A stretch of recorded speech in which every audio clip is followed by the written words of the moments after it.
4 డివిజన్లతో విశాఖ కేంద్రంగా దక్షిణ కోస్తా railway zone ఏర్పాటు చేయనున్నారు. ఇందులో విశాఖ, విజయవాడ, గుంటూరు, గుంతకల్లు డివిజన్లు ఉండనున్నాయి. ఈ మేరకు రైల్వే శాఖ ఉత్తర్వులు జారీ చేసింది. దీంతో ఉత్తరాంధ్ర ప్రజల ఆకాంక్ష నెరవేరిందని ఎంపీ శ్రీభరత్ అన్నారు.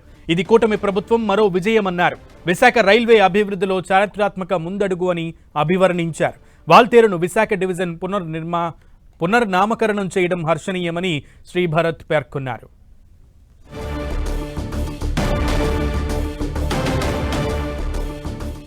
విశాఖ రైల్వే జోన్ కు ఎట్టకేలకు గ్రీన్ సిగ్నల్ వచ్చింది. దీనికి సంబంధించి పూర్తి సమాచారం మా ప్రతినిధి జార్జ్ అడిగి తెలుసుకుందాం. జార్జ్, ఎంపీ శ్రీభరత్ హర్షం వ్యక్తం చేసినట్లుగా తెలుస్తోంది. అప్డేట్స్ ఏంటి?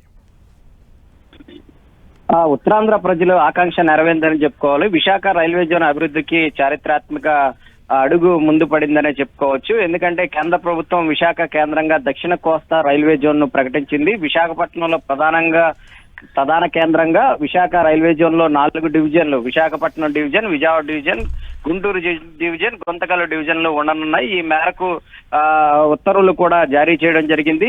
వాల్తేరు రైల్వే డివిజన్ కొనసాగిస్తూ విశాఖపట్నం డివిజన్ గా పేరు మార్చుతూ రైల్వే బోర్డు అధికారికంగా ఉత్తర్వులు జారీ చేసింది. దీని పట్ల ఎంపీ భరత్ సైతం కూడా హర్షం వ్యక్తం చేశారు. ఈ నిర్ణయం ఉత్తరాంధ్ర ప్రజల ఆకాంక్షలు సాకారం చేయడంతో పాటు రైల్వే ఉద్యోగుల్లో సందేహాలను సైతం కూడా తొలగించింది. 132 సంవత్సరాల చరిత్ర కలిగిన వాల్తేరు డివిజన్ కొనసాగిస్తూ వస్తుంది. వాల్తేరు డివిజన్ విశాఖపట్నం డివిజన్ గా ఉండేది. ఈ సమయంలోనే దీన్ని పునర్నామకరణం కేంద్ర ప్రభుత్వం తీసుకుంది. దీని పట్ల కూడా ఎంపీ భరత్ సైతం కూడా హర్షం వ్యక్తం చేశారు. ముఖ్యంగా చూసుకున్నట్లయితే గనక ఎప్పటి నుంచో కూడా ఈ ఏదైతే వాల్తేరు డివిజన్ తో కూడిన దక్షిణ కోస్తాంధ్ర రైల్వే జోన్ కేటాయించాలని ఎప్పటి నుంచో కూడా ఆందోళన కొనసాగుతున్నాయి.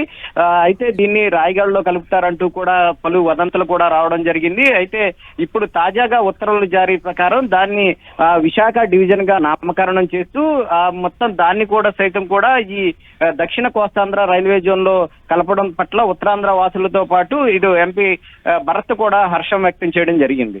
Okay George.